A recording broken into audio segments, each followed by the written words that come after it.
सोचो कि आप एक खाली सड़क पर जा रहे हो और तभी एक औरत आपके सामने आती है और वो आपसे एक सवाल पूछती है, क्या मैं सुंदर हूँ? अब सुनने में सवाल आपको काफी ज्यादा नॉर्मल लग रहा होगा, लेकिन इसका जवाब देना इतना नॉर्मल नहीं है। अब मैं ऐसा क्यों कह रहा हूँ कि आप लोग वीडियो में आगे जान जाओगे। तो आज हम जापान के एक हॉरर लेजेंड कोची साके ओना के बारे में बात करने वाले हैं। तो वीडियो में काफी ज्यादा मजा आने वाला है, इसलिए वीडियो को एंड तक जरूर देखना। तो साल 1970 के दशक में जापान के लोगों में कोची साके ओना का खौफ इतना ज्यादा था कि लोगों ने रात में घर से बाहर निकलना तक बंद कर दिया था। कहा जाता है कि कोची साके ओना अपने चेहरे पर एक मास्क लगाकर जापान की सुनसान गलियों में छोटे बच्चों और लड़कों को अपना शिकार बनाती थी। इसके मारने का तरीका काफी ज्यादा बेदर्दी से भरा हुआ था, लेकिन इससे पहले ये केबीसी खेला करती थी। ये अपने शिकार को मारने से पहले उससे एक सवाल पूछा करती थी कि क्या मैं सुंदर हूँ? अब उस समय इसके चेहरे पर एक मास्क लगा होता था और अगर कोई बंदा इसका जवाब ना में देता था तो कोची साके ओना अपनी कैंची उसमें घुसेड़ कर उसे मार देती थी।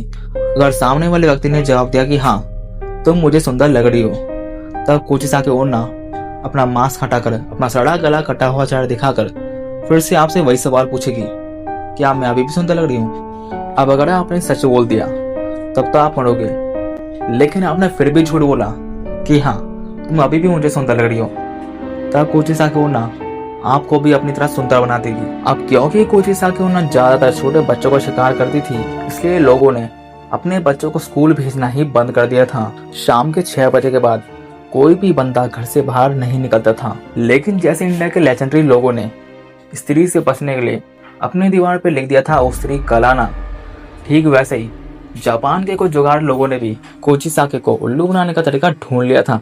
जब भी वो मास्क उतार कर पूछती थी क्या मैं सुंदर लग रही हूँ, तब लोग जवाब देते थे एवरेज या सो। अब क्योंकि उसने इस जवाब की उम्मीद नहीं करी थी, इसलिए वो थोड़ी देर के लिए कंफ्यूज हो जाती है और लोगों को भागने का मौका मिल जाता है। लेकिन अब सवाल ये उठता है, जब वो आपके सामने आएगी क्या आप ये बोल पाओगे?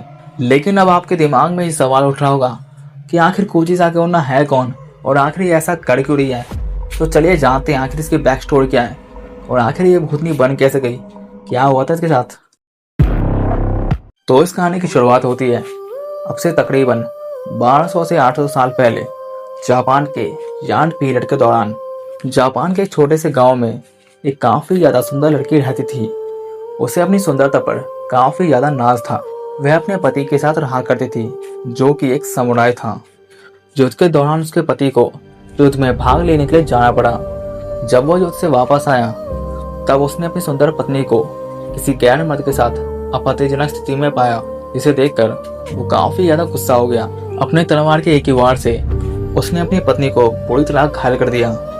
उस समुराई के वार ने उस औरत के चेहरे को पूरी तरह फाड़ दिया। अब कौन तुम्हें सुंदर कहेगा, ये बोलकर वो समुराई हमेशा हमेशा के लिए अपना घर छोड़कर चला गया। उस तलवार के वार के घात ने उस औरत के सुंदर चेहरे पर एक बेहद ही भद्दी और डरावनी स्माइल जैसा घाव बना दिया था। जब उस औरत ने अपने चेहरे को देखा तब उसे एहसास हो गया कि जिस खूबसूरती पर उसे नाज था और वही चेहरा बेहद ही डरावना दिखता है। तो इस सदमा बर्दाश्त नहीं कर सकी और उसने खुद की जान ले ली।